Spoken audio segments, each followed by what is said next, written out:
Hey y'all, welcome back to my channel. It has been a real hot minute since I've posted here on YouTube. It was definitely not my intention to just take a 10-month hiatus from YouTube. We're just gonna forget about 2022. Bye. And we're just gonna start fresh with 2023. I feel amazing. I feel like things are finally kind of settling in place here, and I'm very excited for some projects for 2023 and just kind of getting back into YouTube in general. So I hope you guys are excited to join me on this journey. The first project of 2023 is a temperature blanket. And this temperature blanket is actually going to take me all year to make. And if you were like me a month ago and have no idea what a temperature blanket is, let's go down the information journey together. So a temperature blanket is where you are crafting a little bit of the blanket every day. And the little bit that you are crafting is actually based on the temperatures of that day. And I like the idea of being able to record temperatures and put that into my art. And I like the idea of having like this really nice, colorful record that I can get all cozy under. That is a record of the year. So how is this actually done? How do the temperatures correlate with what I am creating that day? I have about an 80-degree range, and my range goes from about 25 degrees or about 20 degrees all the way up to 100 degrees. So once you have a gauge of what temperature range that you're going to be using, you're going to divide that range up into degree increments. I decided to do about 4-degree increments and 20 colors.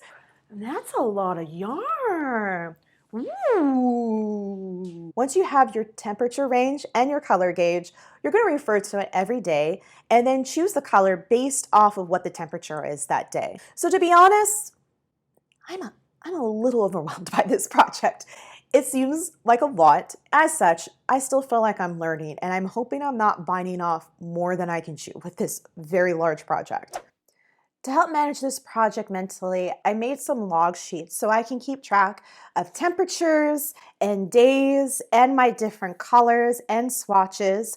And I also made another sheet that has some information for notes. And then I also did a sheet to give me a pattern using the hexagon motif that I plan to use. I'm going to be making little hexagons. There are 4 rounds or rows, and it has a puff stitch here in the center. It looks like a flower to me. And then when I saw someone have a bunch of these together in their temperature blanket, it looked like a throw of beautiful rainbow flowers, and I was all about it. This pattern was not developed by me. It was developed by SassySheep over on Ravelry. So if you're interested in getting written instructions on this, they have it over on their website and on the Ravelry account. I will put their name down in description. The first order of business was to record all the temperatures up until that day into my log sheet.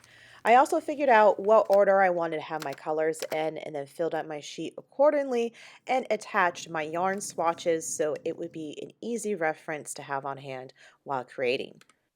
So unfortunately, I lost the audio for this next section, so we're just going to do a little voiceover here to kind of fill in that gap. But what I was pointing out is once we have this chart filled out, we can reference it to see our highs and lows for the day and then select the correct colors. I'm going to be using my lows for the bulk of the color of my hexagon, and then the puff stitch is going to be in the high color for that day.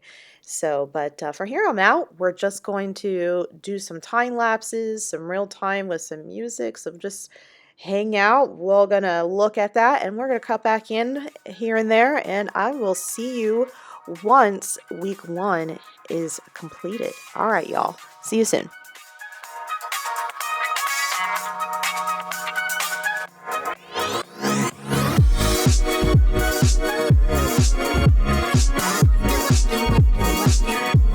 Got you thinking like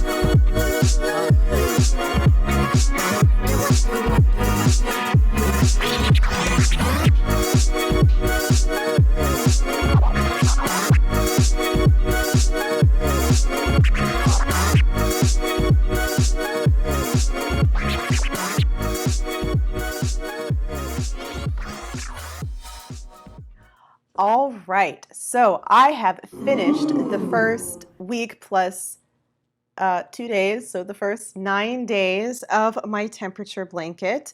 It is looking interesting, that is for sure. I liked it until these brighter green colors started coming in.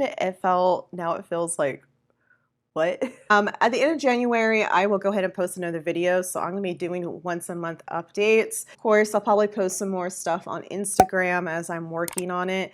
So if you wanna see that, feel free to follow me on Instagram. I'm gonna go ahead and wrap up this video here. So thanks for watching, everyone. I hope you guys enjoyed this and are excited to kind of see how this turns out as much as I am. And I'll see you next time. Bye, guys.